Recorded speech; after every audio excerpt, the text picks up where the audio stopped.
28 जून 2019। अस्सलाम वालेकुम मेरे दोस्तों, सज्जनों और बेलियों। मैं हूँ इज़हार अहमद और वेलकम करता हूँ आपको किचन गार्डनिंग चैनल पर। मैंने कहा था कि मैं वेजिटेबल गार्डन के ऊपर शिफ्ट हो रहा हूँ, लेकिन बहुत सारे लोगों ने ये समझ लिया कि मैं इस अपने ट्रॉपिकल गार्डन को ख़त्म करने वाला हूँ और इसकी जगह पर सिर्फ़ और सिर्फ सब्ज़ी वाले कुछ पौधे रखूँगा। लेकिन ऐसा बिल्कुल भी नहीं है। ट्रॉपिकल गार्डन से जो प्यार करने वाले होंगे, जिनको हाउस प्लांट से प्यार होगा, वो कभी भी इसको छोड़ नहीं सकते। और रही मेरी बात, मैं तो इसको बिल्कुल भी नहीं छोड़ने वाला हूँ, बल्कि इस गार्डन में आकर मुझे बहुत ही खुशी मिलती है। सब्ज़ी वाले पौधे लगाना एक अलग बात है, लेकिन अपने इस पौधों का ख्याल रखना मुझे बहुत ही अच्छा लगता है। ट्रॉपिकल गार्डन, हरा भरा गार्डन, हरे हरे से पौधे, उसके बीच में जब बैठता हूँ शाम के टाइम में तो ठंडी हवा भी आती है, क्योंकि पौधों के अंदर मॉइस्चर पाया जाता है, नमी होती है, पत्तों के अंदर पानी होता है। जब हवा इनको टकरा कर निकलती है नीचे से तो काफ़ी ठंडी हवा बन जाती है, टेम्परेचर काफ़ी कंट्रोल रहता है। तो मैं अपने इस ट्रॉपिकल गार्डन को ख़त्म करने की सोच भी नहीं सकता, बस इसको स्टॉप कर लिया है। कोई नया पौधा मैं जल्दी नहीं ला रहा हूँ अपने इस टेरेस के ऊपर। सिर्फ जो पहले पौधे अभी मेरे पास पड़े हुए हैं, अभी तक तो उन्हीं की केयर कर रहा हूँ। अभी इसके अलावा कोई और लाकर देखा नहीं कोई पौधा। पौधों की अरेंजमेंट भी आहिस्ता आहिस्ता मैं कर रहा हूँ, ताकि मुझे बहुत ही कम वक्त लगा करे इनकी केयर करने में और इनको पानी देने में। एक सीक्वेंस में पौधे पड़े हों, और जो एक्स्ट्रा पौधे थे वो मैंने सेल कर दिए हैं, और नर्सरी तो अब मैंने वैसे ही ख़त्म कर दी है। अब मैं ये हाउस प्लांट सेल नहीं करता हूँ, और ना ही अभी कुछ सेल करने का मेरा मूड है। सिर्फ जो मेरे पास पौधे हैं अभी उन्हीं की केयर कर रहा हूँ और सिर्फ पानी दे देता हूँ। बहुत सारे लोगों का ये कहना है कि हमारे पास तो धूप आती ही नहीं है, हमारे घर में शेडी एरिया ज़्यादा रहता है, तो हमने तो सिर्फ हाउस प्लांट ही रखे हुए हैं, और वो भी आप ख़त्म कर रहे हैं अपने गार्डन से, तो हम सब्ज़ियाँ लगाएँ भी तो कहाँ। तो मैं बता रहा हूँ आपको, मैं अपना ये गार्डन बिल्कुल भी ख़त्म नहीं करने वाला हूँ। ये भूल जाइए कि मैं इस गार्डन को ख़त्म करूँगा। चलिए सबसे पहले आपको थोड़ी सी अपडेट भी दे देता हूँ। हाँ, ये देखिए जी, करेले के सीड्स हमने लगाए थे। 3 पौधे तो मैंने शिफ्ट कर दिए हैं और 3 पौधे और बन गए हैं। जो लोग भी सीड्स लगाते हैं, माइंड में ये बात बिठा लिया करें, कभी भी एक टाइम में सारे सीड्स जर्मिनेट नहीं होते।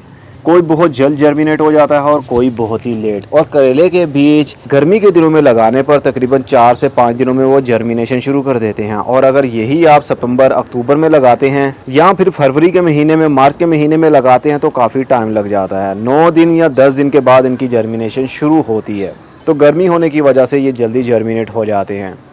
3 पौधे मैंने शिफ्ट कर दिए हैं, अभी आपको दिखाता हूँ। करेले के दूसरी छत के ऊपर मैंने उनको शिफ्ट किया है, और बैंगन के बीज भी जर्मिनेट हो गए हैं। कल मैंने इनको पॉली हाउस के अंदर भी रख दिया। ये देखिए, पॉली हाउस के अंदर मैंने इसलिए रख दिया है क्योंकि चिड़िया आई और इसका एक पत्ता यहाँ से वो खा गई। तो मैं नहीं चाहता कि ये दूसरे पौधे भी इसी तरह ख़त्म हो जाए, इसलिए मैंने इनको यहाँ पर पॉली हाउस में रखा है, और कुछ दिन तक यहाँ पर ये रहेंगे। उसके बाद में बड़े हो जाएंगे तो हम इनको शिफ्ट कर देंगे। गर्मी के दिन है, जून की 28 तारीख है, और बहुत ही ज़्यादा गर्मी, पानी बार बार खुश्क हो जाता है। ये देखिए पत्ते किस तरह लटक रहे हैं, लेकिन कोई बात नहीं। जुलाई के महीने से या 15 जुलाई से बरसात के दिन भी शुरू हो जाएंगे, तो बहुत ही बारिश हुआ करेगी।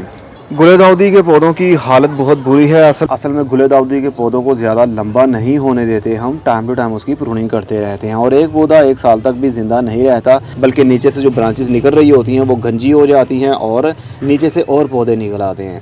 इसलिए टाइम टू टाइम इनकी कटिंग्स लगाना पड़ती हैं। फ़िलहाल तो इनको काफ़ी सारी बडिंग शुरू है, और गर्मी होने की वजह से ये खिल नहीं पाते और यहीं पर ये मुरझा जाते हैं, मतलब सूख जाती हैं इनकी कलियाँ।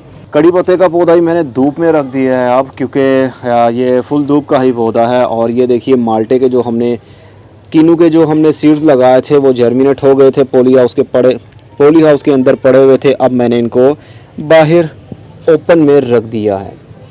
आहिस्ता आहिस्ता ये और बड़े होंगे और इनको बड़े गमलों के अंदर शिफ्ट कर सकते हैं हम। और ये बादाम का पौधा हमारा, ये देखिए अब कितना बड़ा हो गया, लेकिन इसकी ग्रोथ बहुत ही स्लो है। ये अभी 1 फुट का हुआ है, इसकी साइड ब्रांचेस नहीं निकली हैं। ना मैं अभी इसकी कोई कटाई करना चाहता हूँ, क्योंकि बहुत ज़्यादा गर्मी है। कटाई करने के बाद पता नहीं इसकी साइड ब्रांचेस अभी निकलेंगी या नहीं, अभी इसका इंतज़ार कर रहा हूँ मैं। और बटरफ्लाई पी के बारे में मैंने आपको कहा था कि इसका शेडी एरिया मैं बना लूँगा अपने टेरेस के ऊपर। तो ये देख सकते हैं नई टहनियाँ कितनी बड़ी हो गई हैं, रस्सियाँ बांधी हुई थी, रस्सियों के साथ साथ में ऊपर चढ़ गई हैं, और इसी तरह ये एक दीवार बना देगी, प्राइवेसी वॉल बन जाएगी, तो हवा भी कुछ हद तक ठंडी हो सकेगी। और साथ में ही बांस का एक दरख्त है, बांस के पौधे की जल्दी ग्रोथ शुरू नहीं होती और जब एक मरतबा शुरू हो जाए तो यकीन मानिए बहुत ही मज़ा देती है इसकी ग्रोथ। देखिए तो सही कितने बारीक बारीक से लंबे लंबे से छोटे छोटे से पत्ते हैं और ये देखिए एक ब्रांच तो कितनी लंबी हो गई, तकरीबन ये 5 फुट की ये वाली टहनी हो गई है। उम्मीद करता हूँ कि ये और भी बड़ी हो जाएगी और ये ऊपर तक चली जाएगी। एनीवे यहाँ पर मैंने कल ही प्रूनिंग की है, ये देख सकते हैं कल प्रूनिंग की है और आज पत्तों का टहनियों का हाल देखिए, ये सारे के सारे पापड़ बन गए। इनमें कड़ी पत्ता की ब्रांचेस भी हैं और बुगनविलिया की भी, चाइनीज़ बुगनविलिया ये वाली, ये बहुत ही ज़्यादा बुशी बन गई थी। यहाँ से मैंने देखिए कितनी सारी इसकी कटाई की है और साथ में यहाँ से कड़ी पत्ते के पौधे की ग्रोथ भी हो रही थी। ये देखिए एक दरख्त बन चुका है, ये तकरीबन 1.5 साल पहले यहाँ पर लगाया था, छोटा सा पौधा था तो ये बुगनविलिया तो ऑटोमेटिकली खुद ही उग गई थी आज से तकरीबन 2 साल पहले। तो ये एक दरख्त की सूरत ले रही है। मैंने यहाँ से गुजरना होता है पौधों को पानी लगाने के लिए, तो काफ़ी रुकावट बन रही थी यहाँ पर, तो इसको मैंने यहाँ से प्रून कर दिया है ताकि सूरज की रोशनी इस क्यारी वाली मिट्टी के ऊपर भी पड़ सके और जो कीड़े वगैरह पैदा हो जाते हैं या फंगस आने का ख़तरा होता है वो ख़त्म हो जाए। ये छिपकली बेल देखिए, छिपकली वाइन भी इसको कहते हैं, आईवी वाइन भी इसको कहते हैं, जो दीवार के साथ चिपक जाती है और ऊपर वाली साइड पर ग्रोथ करती रहेगी। आहिस्ता आहिस्ता ये बढ़ रही है, लगता तो ऐसा है कि ये दीवार को ही कवर कर लेगी, ग्रीन ग्रीन सी दीवार बन जाएगी। और जो इमली के पौधे थे वो देखिए, इमली के पौधे ट्रे के अंदर लगे हुए, काफ़ी सारे पौधे एक ट्रे के अंदर लगे हुए हैं और इनकी ग्रोथ हो रही है। मैंने इनको ट्रांसप्लांट नहीं किया, सिर्फ एक पौधे को ट्रांसप्लांट किया था, वो ये रहा। इसकी मिट्टी भी खुश्क हो गई, ये देखिए काफ़ी प्यारा लगता है ये। लेकिन ये वाले एक ट्रे के अंदर लगे हुए बहुत खूबसूरत लग रहे हैं। और ये वही बैम्बू के सीड्स जो हमने लगाए थे, अब ये मोसो बैम्बू, इनको मैंने थोड़ा सा ओपन एयर में रख दिया है, मतलब यहाँ पर दिन के टाइम धूप भी आती है, तकरीबन 2 से 3 घंटे की फुल तेज़ दोपहर की धूप इसमें रहती है। तो उम्मीद करता हूँ कि यहाँ पर इनकी ग्रोथ हो सकेगी। और पोनी टेल पाम, ये पौधे काफ़ी अब बड़े हो रहे हैं। अब इनका ये देखिए नीचे से जो ट्रंक है, बल्ब है, कोडेक्स है, वो भी बन रहा है। आहिस्ता आहिस्ता ये और भी बड़े होंगे। लेकिन पाम फैमिली से ताल्लुक़ रखने वाले पौधे जिस तरह खजूर है, ये बहुत ही स्लो ग्रोथ करते हैं, आहिस्ता आहिस्ता से बढ़ते हैं। ये हमारी शकरकंदी की बेल है, रेड कलर वाली, लेकिन इसकी मिट्टी देखिए दिन में 2 मरतबा खुश्क हो जाती है और पत्ते भी लटक जाते हैं। ये हमारा मोतिये का पौधा, जैस्मीन का पौधा, इसकी ग्रोथ काफ़ी ज़्यादा हो रही है, लेकिन फ़िलहाल के लिए इसके पत्ते ही आपको बता रहे हैं कि इनको पानी की कमी हो चुकी है। ये देखिए जब ऐसा आपको दिखे पत्ते लटक रहे हैं तो फ़ौरन समझ जाइए कि मिट्टी के अंदर पानी की कमी हो चुकी है। इसको मैंने पोर्ट लेयर भी किया हुआ है, इसी गमले के अंदर 2 छोटे छोटे गमले रखे हुए हैं, मैंने पोर्ट लेयर कर रहा हूँ, मतलब एक ब्रांच इस गमले के अंदर दबाई हुई है। जब उसकी रूटिंग शुरू हो जाएगी आप लोगों के साथ शेयर करूँगा। फ़िलहाल थोड़ी देर के बाद इसको मैं पानी देता हूँ। और बहुत सारे मैंने मैपल के ये लगा दिए हैं। ये असल में मैपल ट्री नहीं है, ये हाइबिस्कस की ही वैरायटी है एक, लेकिन नर्सरी वाले ने मुझे कहा था 3 साल पहले ये मैपल का पौधा है, तो मैपल के नाम से ही मैंने इसको मशहूर कर दिया। लेकिन ये मैपल नहीं है। मैपल के सीड्स मैंने मंगवाए हैं चाइना से और उसको ग्रो भी किया है, लेकिन अभी तक उनकी जर्मिनेशन शुरू नहीं हुई। जैसे ही जर्मिनेशन शुरू होगी आप लोगों के साथ शेयर करूँगा। इंग्लिश आईवी वाइन, गर्मी की धूप और हीट की वजह से ये देखिए इनके पत्ते बर्न हो रहे थे, तो इनको मैंने उठाया और शेडी एरिया में रख दिया है। अब इनकी जो नई ग्रोथ होगी उम्मीद है कि वो सही रहेगी, क्योंकि ये गर्म इलाकों में ग्रोथ नहीं करते हैं। ये ह्यूमिडिटी वाले एरिया में जहाँ पर रेन फॉरेस्ट हो वहाँ पर अच्छी ग्रोथ चलती है इनकी। तो ऐसा माहौल हम प्रोवाइड नहीं कर सकते, इसलिए काफ़ी हद तक इनकी ग्रोथ रुक भी जाती है। और ये देखिए मिर्चें आपने लास्ट वीडियो में भी ओवरव्यू में देखी थी, मिर्चें लगी हुई हैं। और ये देखिए कितनी लाल रंग की मिर्च हो गई है। इसके मैं सीड्स बना रहा हूँ बेचने के लिए, अगर सीड्स बन गए तो आपको हमारे दराज स्टोर में मिलेंगे। और बाकी ये हमारा एक पौधा है जिसकी मैंने सीडलिंग की थी। मैंने सीड्स ऑर्डर किए थे ब्लूबेरी के, तो ब्लूबेरी के पता नहीं ये सीड्स थे या नहीं, देखने पर तो ऐसा लगता था जैसे वो ब्लूबेरी के सीड्स हों, लेकिन ये लगाने पर घास टाइप उग गए। अब इनका क्या होगा ये मैं नहीं जानता हूँ, लेकिन चाइना वाले भी धोखा कर सकते हैं आपके साथ। मतलब चाइना वाले क्या करेंगे, जो सेलर होगा, जिस तरह हम चीज़ें बेचते हैं दराज की वेबसाइट के ऊपर, उसी तरह चाइना वाले भी बेचते होंगे और उन्होंने गलत प्रोडक्ट मुझे बेच दी। लेकिन कोई बात नहीं, ज़िंदगी का हिस्सा है, कभी गलत कभी सही, ये तो सब चलता रहता है, दिल पर लेने की ज़रूरत नहीं होती। जब हम कोई बात दिल पर ले लेंगे तो हमारा दिल कमज़ोर पड़ जाएगा। और मैं नहीं चाहता कि मेरा दिल कमज़ोर हो। जब इंसान का दिल कमज़ोर हो जाए तो बॉडी ऑटोमेटिकली ही कमज़ोरी फ़ील करने लगती है, लेकिन मेरा दिल फ़िलहाल के लिए बहुत मज़बूत है। और इसके अंदर मैंने सीडलिंग की हुई है जी। अरे वाह, ये देखिए एक सीड जर्मिनेट हो गया। ये क्या था? जंगल जलेबी। जंगल जलेबी की मैंने सीडलिंग की थी, एक सीड जर्मिनेट हो गया। वाह रे वाह। ये हमारी फेसबुक ग्रुप की एडमिन है जिन्होंने मुझे ये गिफ्ट के तौर पर कुछ बीज भेजे थे। एक यहाँ से भी जर्मिनेट हो रहा है, ये देख सकते हैं। ये कट है, यहाँ से मिट्टी फट रही है, आहिस्ता से यहाँ से निकल आएगा। और इसके अंदर मैंने फालसे की सीडलिंग की हुई है। इसके ऊपर वीडियो बन रही है, जब कंप्लीट होगी तो देखने में मिलेगी। और भी काफ़ी सारी सीडलिंग आहिस्ता आहिस्ता मैं कर रहा हूँ। फ़िलहाल के लिए बहुत ज़्यादा गर्मी है, इसलिए सीड्स लगाना अच्छी बात नहीं होगी। चलिए ये देखिए, एक कॉफ़ी का पौधा भी हमारे पास बन गया। मैंने कॉफ़ी के सीड्स मंगवाए थे और उनको लगाया था। ये देखिए कॉफ़ी वही जो पीने वाली होती है, ये उसका पौधा है। आहिस्ता आहिस्ता से ये बड़ा होगा। उम्मीद है कि मेरे पास भी कॉफ़ी के सीड्स लग पाएंगे, लेकिन ये तो वक्त बताएगा। जल्दबाजी करना अच्छी बात बिल्कुल नहीं है। गर्म मौसम हो, गर्म लू चल रही हो, पसीने छूट रहे हो और चाय पी जाए तो अपना ही उसका मज़ा है। लेकिन फुल कप नहीं, सिर्फ हाफ़ कप, क्योंकि थोड़ी सी चाय ज़्यादा मज़ा देती है। हाँ, चलिए जी दूसरी छत पर चलते हैं जहाँ पर वेजिटेबल्स हम ग्रो कर रहे हैं।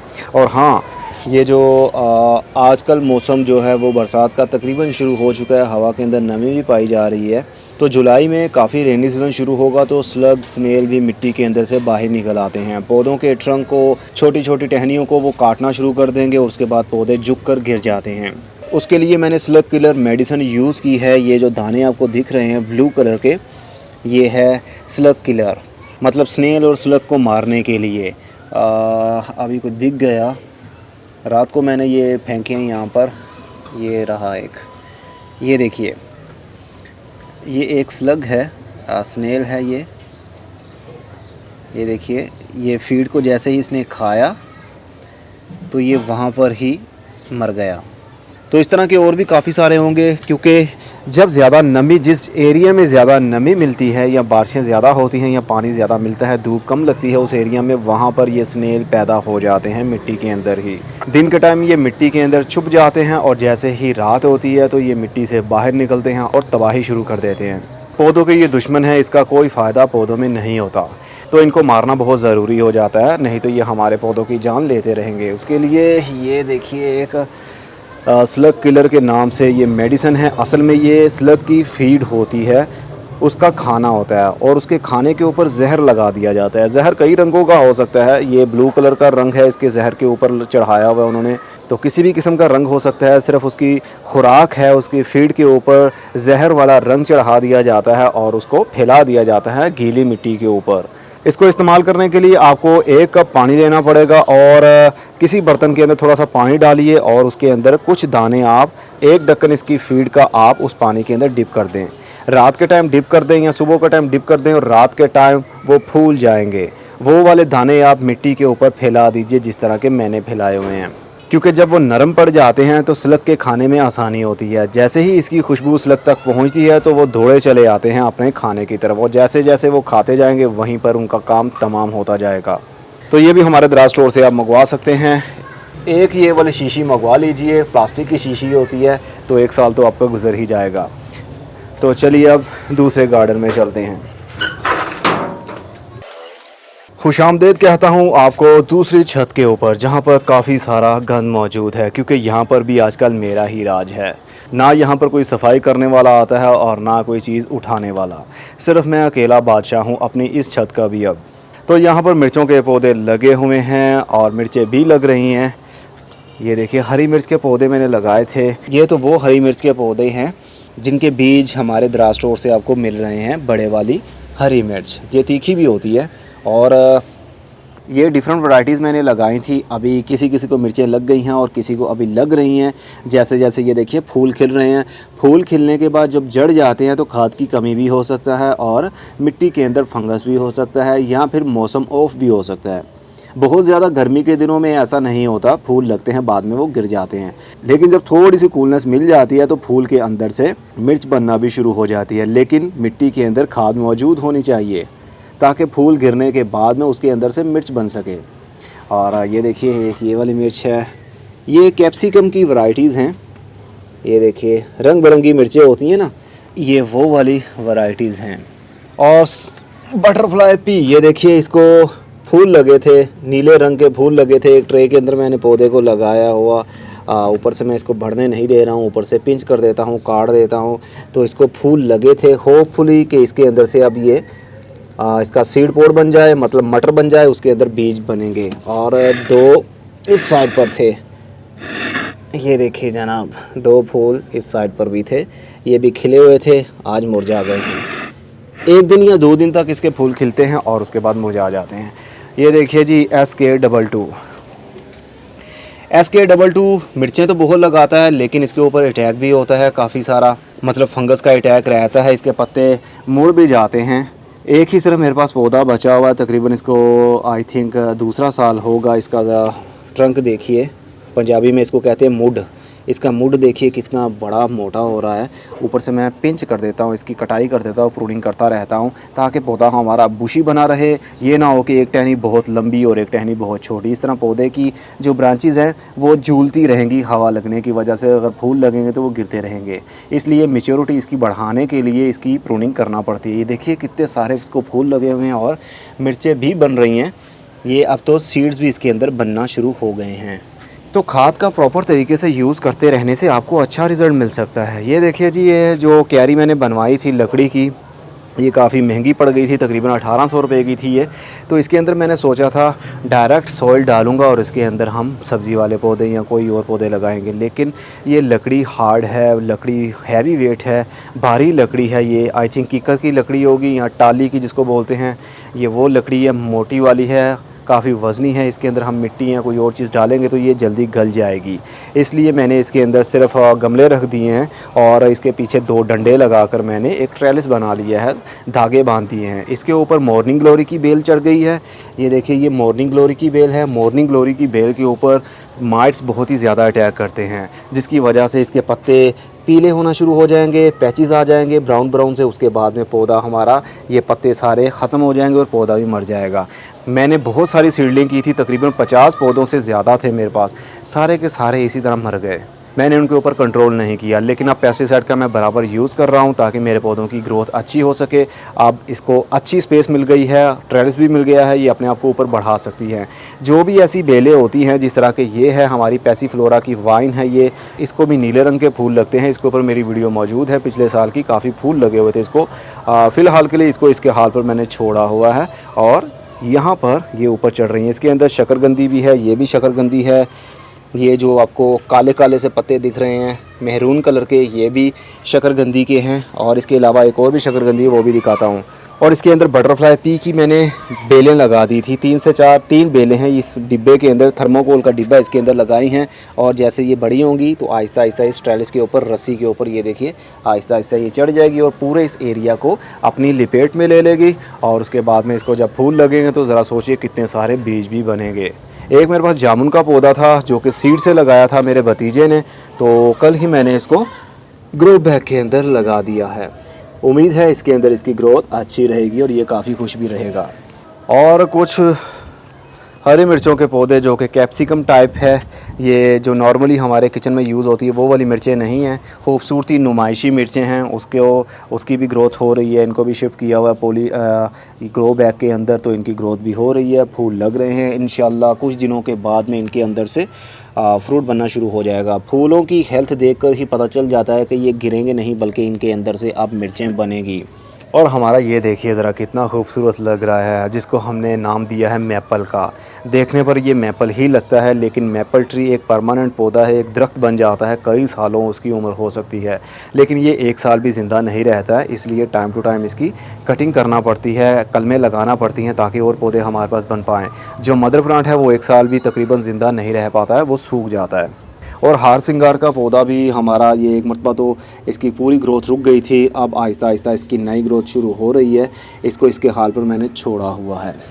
और मिराबिलिस जलापा, जिसको गुले अब्बास भी कहते हैं, ये सारे के सारे सीड से ही मैंने ग्रो किए थे। इसके सीड्स बेचे भी थे मैंने, जो कि आप लोगों ने मे भी ख़रीदे होंगे हमारे दराज स्टोर से। अभी तो आउट ऑफ स्टॉक हैं। ये सारे पौधे मैंने उन बीजों से लगाए थे, जो कि आप लोगों को सेल भी किए। जब बहुत ज़्यादा धूप हो, गर्म लू चल रही हो, तो इनके पत्ते लटक जाते हैं। शाम के टाइम दोबारा से इनके पत्ते खड़े हो जाएंगे। अगस्त से इनकी फ्लावरिंग का सीज़न भी शुरू हो जाएगा, जो कि चलता रहेगा। फरवरी, मार्च, अप्रैल तक भी इनकी फ्लावरिंग होगी। और यहाँ पर भी हमारे सब्ज़ी वाले पौधों के लिए तैयारी प्रिपेयरिंग हो चुकी है। ये 3 पौधे हैं। ये वही है करेले के बीज, जो कि जर्मिनेट जल्दी हो गए थे और 3 पौधे बन गए, और तीनों को मैंने 3 बैग्स के अंदर लगा दिया। इसकी डेप्थ है जी 13 इंच बाय 11 इंच, मतलब 11 इंच इसका डाया है ऊपर से, और गहराई इसकी 13 इंच है। इसके अंदर उम्मीद है कि अच्छी ग्रोथ ही रहेगी। 3 पौधे थे, तीनों पौधों को जब मैंने शिफ्ट किया तो सल्फ़र वाला पानी भी मैंने इनके अंदर ऐड कर दिया। इनकी जड़ों को भी मिल गया, क्योंकि सल्फ़र का पानी एंटी फंगल भी होता है और एंटी बैक्टीरियल भी। रिसर्च के मुताबिक कहा जाता है पौधों के जो हरे पत्ते हैं वो 80% सल्फ़र के बने होते हैं। तो सल्फ़र की ज़रूरत पौधों को ज़्यादा होती है, ताकि उनके पत्ते ग्रीन भी रह सकें, मिट्टी का पीएच लेवल भी कंट्रोल रह सके। और सल्फ़र मिट्टी को प्रिपेयर भी करता है, ताकि मिट्टी के अंदर जो खादें हैं वो इनटेक कर पाएँ जड़ें। तो इनको मैंने रस्सी के साथ में एक तिनका लिया, जिस तरह ये है, इसके साथ रस्सी को बांधा और उसको मिट्टी के अंदर दबा दिया, ताकि यहाँ से जैसे ही बेल के नए पत्ते निकले तो ऑटोमेटिकली ये इसके साथ ऊपर चढ़ती जाए। और जैसे ही ये ऊपर चढ़ जाएगी तो ये काफ़ी सारी स्पेस है। कोई सी भी सब्ज़ी वाली बेल हो, अगर हमने उसको दीवार के ऊपर चढ़ाना हो या रस्सी के ऊपर चढ़ाना हो तो ज़्यादा ऊपर नहीं जाने देते। सिर्फ 4 फुट या 5 फुट, 4 फुट तक अच्छी रहती है। 4 फुट से ज़्यादा ऊपर ग्रोथ होने लगे तो उसको काट देना चाहिए, ताकि ज़्यादा साइड ब्रांचेस निकले और मेल और फीमेल फ्लावर दोनों ही आएँ, तो ज़्यादा से ज़्यादा हमें फ्रूट देखने में और लेने में मिल सके। तो बाकी वही है सब कुछ। यहाँ पर भी मिर्चें हैं, और ये है वो वाली दूसरी जो मैं शकरकंदी आपको बता रहा था, इसको भी मैंने यहाँ पर रखा है। तो इसकी ग्रोथ अब देखिए कितनी खूबसूरत अंदाज से बढ़ रही है। अगर इसकी बेल इसकी टहनी मैं ज़मीन के ऊपर रख देता हूँ, फर्श गर्म होता है तो ये हालत होती है उसकी। और ये देखिए जैसे जैसे ये ऊपर चढ़ रही है, इसके पत्ते और भी ग्रीन हो रहे हैं, और ये लाइनें देखिए इसके अंदर कितनी खूबसूरत लग रही हैं।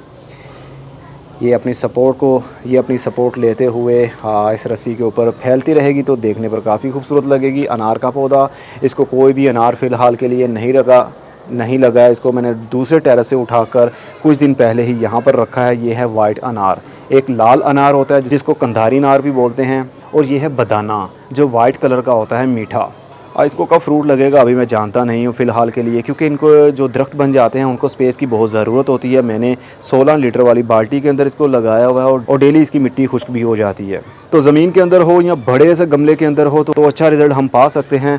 मोरिंगा के पौधे देखिए कितने कितने बड़े हो गए। इनके पत्ते टाइम टू टाइम मैं उतारता हूँ। ये देखिए ये सारे के सारे पत्तों से भरे होते हैं। आहिस्ता आहिस्ता जैसे जैसे मैं उतारता रहता हूँ तो ये यहाँ से झड़ते रहेंगे। तो पत्ते मैं सुखा लेता हूँ किचन में ही, उसके बाद में इसको ग्राइंड किया जाता है और मैं खाता भी हूँ। आजकल मैं रूटीन से मोरिंगा के पत्ते ड्राई करने के बाद पाउडर बनाकर मैं उसको खा रहा हूँ। मेरी कमर का दर्द, मेरे पट्ठों का दर्द, मेरे कंधों में जो दर्द होता था वो आजकल बिल्कुल भी नहीं हो रहा। ये मोरिंगा मेरी कोई प्रोडक्ट नहीं है, मैं इसकी तारीफ़ कर रहा हूँ। ये एक मेडिसिनल प्लांट है, एज अ दवाई हम खा सकते हैं इसको। तो मैं तो भाई डेली बेस के ऊपर 1 चम्मच पानी के अंदर घोल कर मैं इसका पी रहा हूँ। डायरेक्ट इसका पाउडर मुंह में डालिए और पानी का घूंट लें और पाउडर अंदर चला जाएगा। काफ़ी हेल्थ बेनिफिट्स मुझे अभी से फ़ील हो रहे हैं। अभी मुझे तकरीबन ये 15 दिन हुए हैं। ईद के बाद मैंने इसको शुरू किया था, तो काफ़ी अच्छा रिज़ल्ट है। तो ये तो था मेरा ये गार्डन का ओवरव्यू। उम्मीद है आपको पता चल चुका होगा। मैं अपने वो वाले टेरेस गार्डन को बिल्कुल भी ख़त्म नहीं करने वाला हूँ। ट्रॉपिकल गार्डन तो मेरा वैसे ही रहेगा जैसा अभी आपको दिख रहा है। ये है मेरी रंगून क्रीपर की बेल, जिसको झुमका बेल भी कहते हैं। इसके ऊपर वाली साइड पर धूप ज़्यादा है, इसलिए इसकी ग्रोथ ऊपर वाली साइड पर ज़्यादा हो रही है। जितनी इसको धूप मिलेगी उतनी इसकी ग्रोथ बढ़ेगी। और ये मेरी साइप्रस वाइन है, ये वाली जो आपको दिख रही है, छोटे से गमले के अंदर नीचे लगी हुई है। तो ये इस डंडे के साथ होती होती काफ़ी ऊपर चली गई है, और इसकी ग्रोथ देखिए अब, और ये अपनी ग्रोथ को फैलाने के लिए और भी जगह मांग रही है, लेकिन इसके ऊपर और जगह है नहीं। देखेंगे इसको फूल लगते हैं या नहीं। और हाँ, आपको एक डंडा भी दिखाना था मैंने।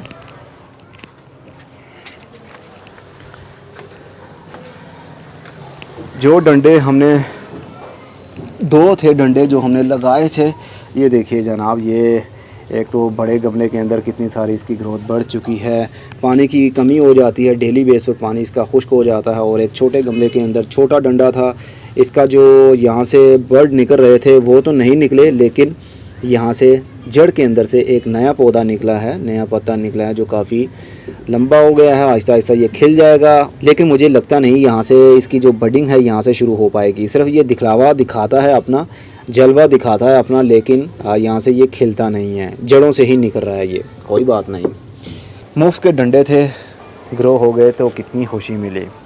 तो अब मैं चलता हूँ, खुदा हाफिज़, goodbye, see you and tata, और अपना बहुत सा ख्याल रखिएगा।